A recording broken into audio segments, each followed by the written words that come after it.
शेतकरी मित्रांनो नमस्कार, मी आहे ॲग्रीसखा सुमीर आणि माझ्या ॲग्रीसखा या यूट्यूब चॅनलवर मी आपण सर्वांचे स्वागत करतो।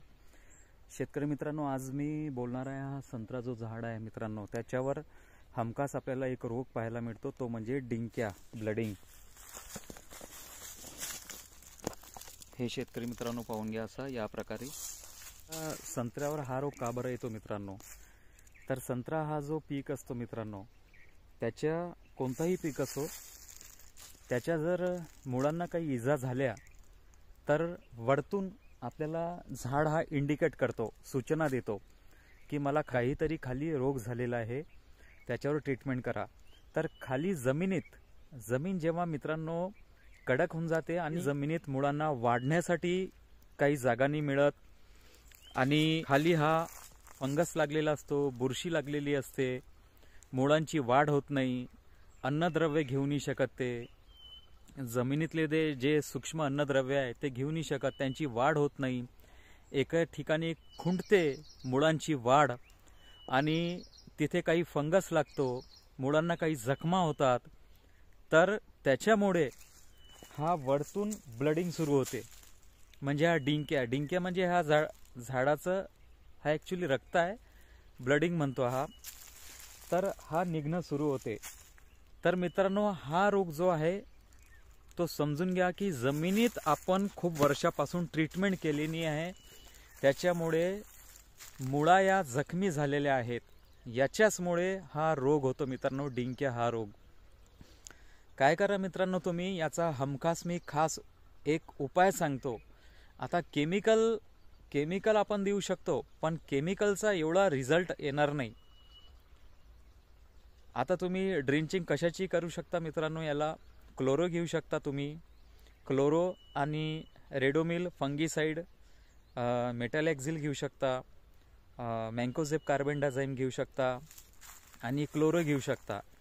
आणि काय करा, आळवणी कशी देऊ शकता मित्रांनो, इथून 4.5 फूट दूर। आता हा मित्रांनो हा 14 वर्षाचं झाड आहे, मी हे सांगतो 14 वर्षाचं झाड आहे, याची आळवणी आपण या मुळापासून दूर करू, इथून 4.5 फूट गोल अशी आळवणी आपण देऊन द्यायची। कशाची?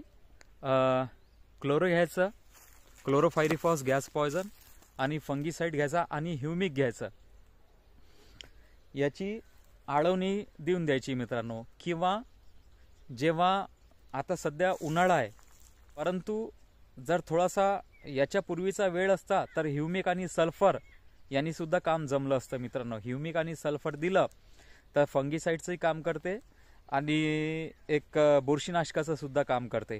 ह्युमिक आणि सल्फरचा जोड आला की खालची जे बुरशी वगैरे आहे ते नष्ट होऊन जाते, मुळांना ताकद भेटते, मुळं वाढतात ह्युमिकमुळे। पण याच्यापेक्षा ताकदवर उपाय काय आहे बा? याच्यापेक्षा ताकदवर उपाय सांगतो मित्रांनो। जेव्हा पावसाळा लागते ना मित्रांनो, आणि पावसाळा लागल्यानंतर जेव्हा चांगला पाऊस पडतो, जमीन गजगज होते मित्रांनो, आणि त्यावेळेस जे नैसर्गिक जीवाणू ॲक्टिवेट होतात, तर अशा वेळेस मित्रांनो ट्रायकोडर्मा विरिडी घ्या किंवा वर्टिसिलियम लैकानी येते मित्रांनो, ती घ्या मित्रांनो। आणि देशी गाईचं ताक घ्या, जर्सी गायचं नाही, ज्याच्यावर सूर्यकणा असते, ज्या गाईवर सूर्यकणा असते त्या गाईचं ताक घ्या। 200 लिटरला 5 लिटर घ्या, 10 लिटर घ्या, किती घ्या, आणि त्याच्यात 2 किलो ट्रायकोडर्मा विरिडी किंवा वर्टिसिलियम लैकानी हे 2 किलो टाका। त्याला चांगलं कपड्याने टाईट बांधा वरतून, आणि कमीत कमी 8 दिवस त्याचा फर्मेंटेशन होऊ द्या। फर्मेंटेशन झाल्यानंतर त्याची गोल आळवणी द्या।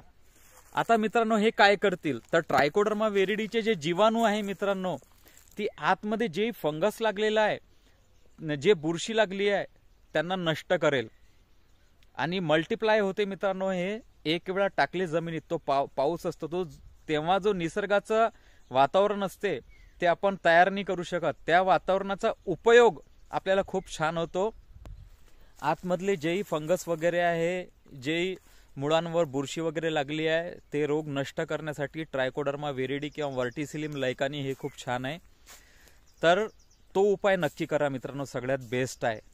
आपण जे केमिकल वापरतो याच्यापेक्षा तो उपाय कितीतरी बेस्ट आहे. तो उपाय करा मित्रांनो. डिंक्या जोपर्यंत तुमचा संत्रा असेल तोपर्यंत डिंक्या येणारच नाही. जमीन खूप सुपीक होईल, मुळांची चांगली वाढ होईल, आतमध्ये मुळं मजबूत बनेल आणि तुमच्या झाडांवर कोणताच रोग नाही येणार. फळांची साईज चांगली येईल, चमकदार होईल. मुळं मजबूत तर झाड मजबूत. मित्रांनो, हा उपाय तुम्ही नक्की करा, हमखास करा. मी ॲश्युरिटी देतो, विश्वास देतो. मित्रांनो, व्हिडिओ आवडल्यास नक्की माझ्या चॅनलला सबस्क्राईब करा, लाईक करा, शेअर करा. तोपर्यंत जय जवान जय किसान.